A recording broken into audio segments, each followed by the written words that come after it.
For this method, the name of the technique is referring to the disc. Okay, think about the nature of the disc. The cross-sectional would be the circle with the radius. For any circle with the radius, you can find the area. Area is pi r squared. Okay, if you are not comfortable with the formulas, you can have any formula card or look it up. Make sure that you refer to the correct formula. For our case, the area, which is pi r squared. So pi is a constant. R depends on the figure or the information that you have from the problem. The idea of this method is when you have the curve, okay, you have the curve and you, for this example, you have different shapes here. You have rectangle, you have the circle or half circle, you have the triangle, or you have the floating rectangle. And then the other part is the axis of revolution. The graph or the area could be right on top of the axis of revolution, or it could be away from the axis of revolution. Depends on information provided. I keep saying about information provided. So then graphing is important. If you have graphing calculator, that's perfect. If you don't have one, you can always use desmos.com/calculator, which I'm going to use along when I work on a problem with you guys to see. I keep saying it's a useful web tool when you want to calculate or plot the graph or see something going on about information provided. Okay, so for this method or the Washoe technique, you have the area, you have the curve here, and then you revolve or rotate it about the axis of revolution. And after that, the object that is formed by revolution, you're gonna find the volume. And to find the volume, we do it by slicing technique. So kind of cut it in a cross-section way. When you do the cross-section way, the cross-section will be perpendicular to the axis of revolution. And then when you look at one cross-section at a time, and take it out, that form the disc. Okay, the disc. You're gonna find the area of the disc multiplied by the thickness. That is the volume. And then set up the antiderivative.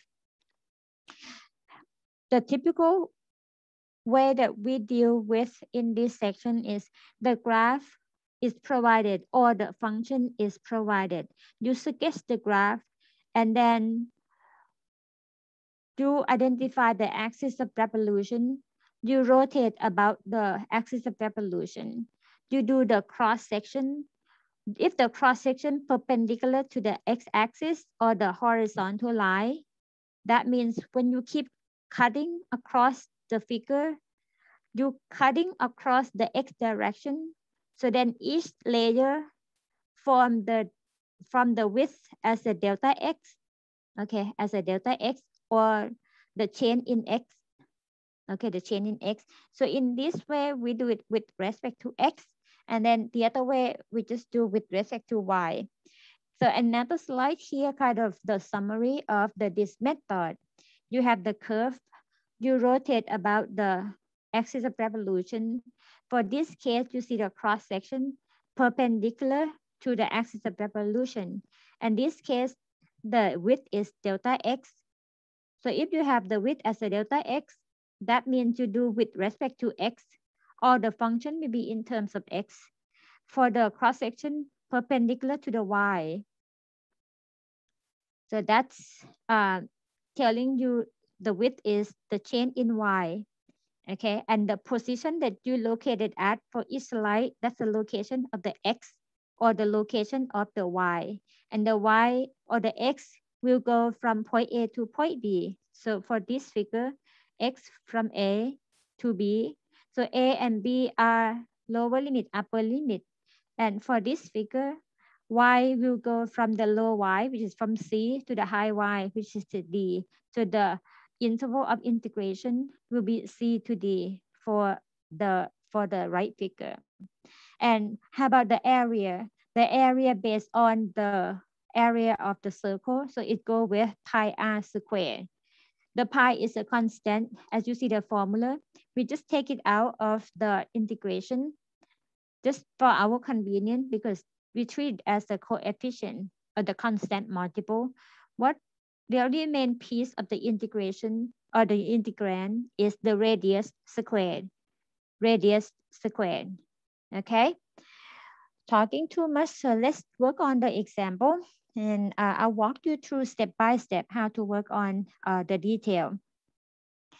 For this problem, let's read it. Let R be the region bounded by the following curves. Use the problem asks you to use this method to find the volume of the solid generated when R is revolved about the given axis. For part A, we have the function y equals square root of x over the interval 0, 4 about the x-axis. For each piece of information, we have the y equals square root x, which form this graph, okay, or the square root graph. Over the interval 0 to 4, the problem indicates that you don't go anywhere beyond 4 or less than 0, 0 and 4. So this is going to be the interval of integration. How do I know for sure this is the interval of integration? Another indication here, you rotate the curve about the x-axis. When you draw the graph, you determine the axis of revolution. When it said about the x-axis, so that means this is the axis of revolution. Okay. When you have the axis of revolution, you rotate about it. Okay, rotate about it. And it forms the solid of revolution as a second diagram here. To find the volume, you cut across it, across or perpendicular to the axis of revolution. So that's what you see as one disc or one layer or one slab that you pull out from the entire solid of the solid object. For one disc here, we're gonna find out what is the radius of the disc. Okay, what is the radius? I use the capital R to represent the radius.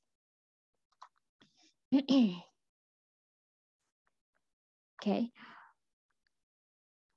Put pieces together. Since the volume is the integral, the pi r as the radius squared, and the thickness or the width. Okay, the thickness. We're gonna need the radius, we're gonna need the thickness. Based on our information, since you do the slicing technique, it's perpendicular to the axis of revolution. So then the thickness gonna be dx or the delta x. And that tells you the interval of integration. The x will be from 0 to 4. Because when you do the cross section, it go across the figure from 0 to 4. Okay. And the next part for the radius, if you look at one radius, one slice at a time. So I'm gonna clean up this a little bit. For one of them, based on this, to measure the radius, to measure from is the difference of the the edge of the object and the axis of revolution. So from our information here, the height of the graph is the radius. Okay, the height of the graph is the radius. And the height means what is the highest number? What is the lowest number? The highest number is the height of the function, which is the square root x or the point on the curve, y equals square root x. So for this one, the radius equals square root x and then minus the point at the axis of revolution, which is y equals 0, minus 0. For this problem, not nothing different if you subtract or not subtract by 0. But I'm going to keep doing this way, just exactly the same concept that you apply for any problem. So our radius is square root x. You get all information. Now you bring it back to the setup of the problem. Then we get the volume equals the pi integral from 0 to 4. The radius is square root x, but radius squared. The thickness is dx. Clean up, we get integral from 0 to 4, square root x squared. That becomes x with respect to x. At this point, it becomes clean enough to go further using the antiderivative rule. Now the antiderivative of the x is x squared over 2 and evaluate from 0 to 4. Pi and 2, they are constant. So I'm going to leave them together and then just take care of the substitution for the x squared. Going to be 4 squared minus 0 squared. And the answer is 16 pi over 2 or 8 pi.